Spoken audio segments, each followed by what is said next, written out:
Members of the U.S. Electoral College voted today to confirm last month's presidential election results, a win for Joe Biden. The formal approval doesn't normally attract much attention, but with Donald Trump's refusal to concede, this year is different. We heard from U.S. President-elect Joe Biden in the last hour. He says that the votes represent a clear victory.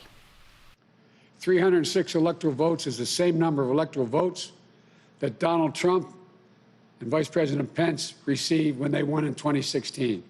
Excuse me. At the time, President Trump called the Electoral College tally a landslide. By his own standards, these numbers represented a clear victory then, and I respectfully suggest they do so now. Now, I want to bring in two political pundits now for their take. Joining me from Columbia, South Carolina, is Democratic strategist Antoine Seawright, and in Washington, D.C., Republican strategist and partner at Firehouse Strategies, Matt Terrell. Good evening to you both. Antoine, I want to start with you. Did President Joe Biden hit the right notes, do you think? Not only did he hit the right notes, I think the American people, the congregation, if you will, are rejoicing at the notes that he hit. Look, at the end of the day, most reasonable people came to the conclusion some time ago that Joe Biden and Kamala Harris were going to respectfully be our president-elect and our vice president-elect. I'm so disappointed and sorry for the Republicans and some of the Donald Trump disciples who did not participate in what all of us knew already. But that's why we have these processes in place. Delayed does not mean denied. And I'm very proud of the tone the tone Joe Biden was able to take tonight and not playing the personality game that Donald Trump and his allies will play over the coming days and weeks. Matt, let me ask you, what did you make of Joe Biden's tone tonight? It seemed a little more frustrated, if you will. He wasn't as allowing Republicans to come to the decision themselves. He really went through point by point saying, you know, this is a Democratic win. So what do Republicans take away from that tone? So a lot of Republicans right now, you know, in terms of today and the process going forward, you know, they want to be loyal to President Trump, but at the same time, they recognize that today, the news taking place today at the Electoral College, this is another major step forward with regard to Joe Biden on the path of becoming the 46th president of the United States. So many Republicans right now aren't necessarily focused on the Republican presidential election anymore, or either candidates in that race. They're focused on Georgia and should be focused on Georgia, frankly. Two key U.S. Senate races taking place in that state that's going to define control of the United States Senate. So while we're talking about the presidential election and that process, there's other races still in the ballot right now that yet to be decided. Antoine, what do you make of what the Joe Biden presidency might look like, given some of his early cabinet picks? Well, I have very high expectations because we know Joe. Most importantly, Joe knows us. And if you look at some of the cabinet picks he has decided upon, they represent perhaps some of the most consequential communities and constituencies of our day. But they also represent people who can really recenter government and make people believe government can work and should work for everyone, not just a certain segment of the population. And they're very specialized people. I think we have to really flatten out government again and get it back to a place where it once was under previous Democratic and Republican administrations. I think Joe Biden is going to do that. The other thing I can assure you he's going to do is being an American president. He may have been elected as a Democrat, but I am willing to bet a bottom dollar that Joe Biden would do his best to work across the aisle to get things done for the betterment of the American experiment. And so I expect that. I expect those around him in his inner circle and within the cabinet to conduct themselves with the same type of behavior.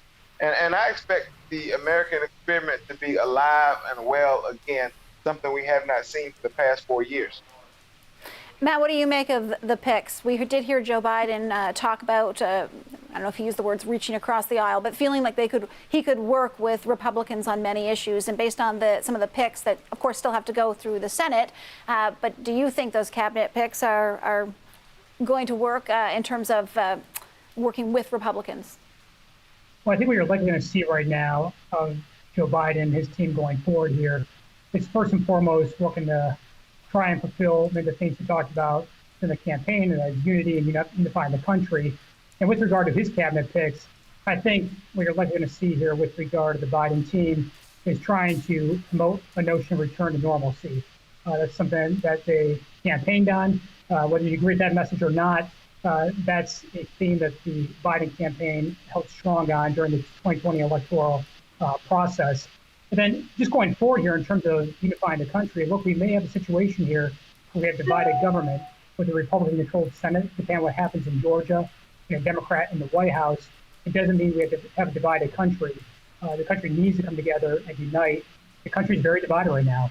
As we saw that in the election with over 70 million people voting for President Trump, it's not as if Joe Biden has a clear mandate going into office here.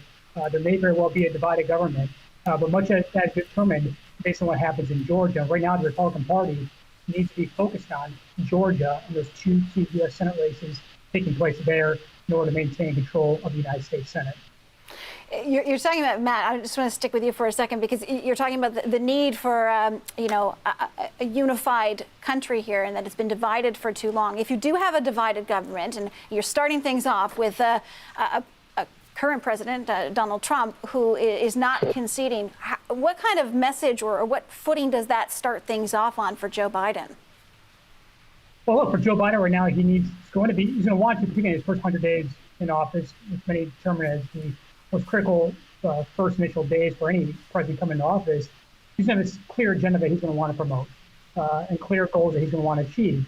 With regard to the process in general right now, look, we may very well have a situation where there are Republican controls of the U.S. Senate and a Democrat in the White House. Right now, I think we're going to want to see in the country now is the country coming together. But again, we are very divided. And we've seen that in this election. We've seen the entire process going forward here. It's okay, many Americans believe, to have a checks and balances system in place. Having a Republican-controlled Senate and a Democrat in the White House may very well do that. But let's be clear, that's yet to be determined. These two key U.S. Senate races in Georgia are something that Republicans in particular can't take their eye off. They need to be focused on winning those two U.S. Senate races if they expect to even have checks and balances going into the first term of Joe Biden. Antoine, are you concerned about Joe Biden's ability to bridge this divide? No, because here's what we all know, and this always happens minus Donald Trump. The shift happens. You move from campaigning to governing. And when you move from campaigning to governing, and when you walk into a crisis, this is the second time Joe Biden would have been in a presidential administration where he's had to face a true crisis. The economic crisis in 2008, and now this pandemic, the worst pandemic since 1918, that's caused some of the worst economic challenges since 1932. And so he's going to have to move from campaigning to governing. I do believe that Joe Biden will shift, and the narrative will shift when he and his administration shift. Here's what I also know.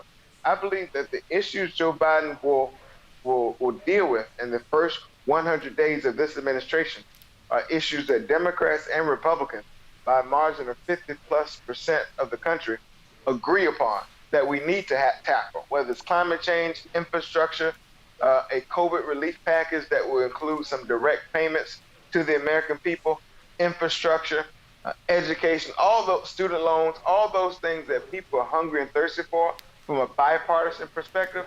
I believe that Joe Biden will do those right away, and it will be very hard for any Republican not to want to join the effort and at least attempt to work with the president-elect and the vice president-elect, because as we've seen survey after survey, over 50% of the American people want Democrats and Republicans in Washington to work together. And when you have divided government, that gives you a real opportunity for that to exist in ways that perhaps others may not have imagined. And Joe Biden is not Donald Trump.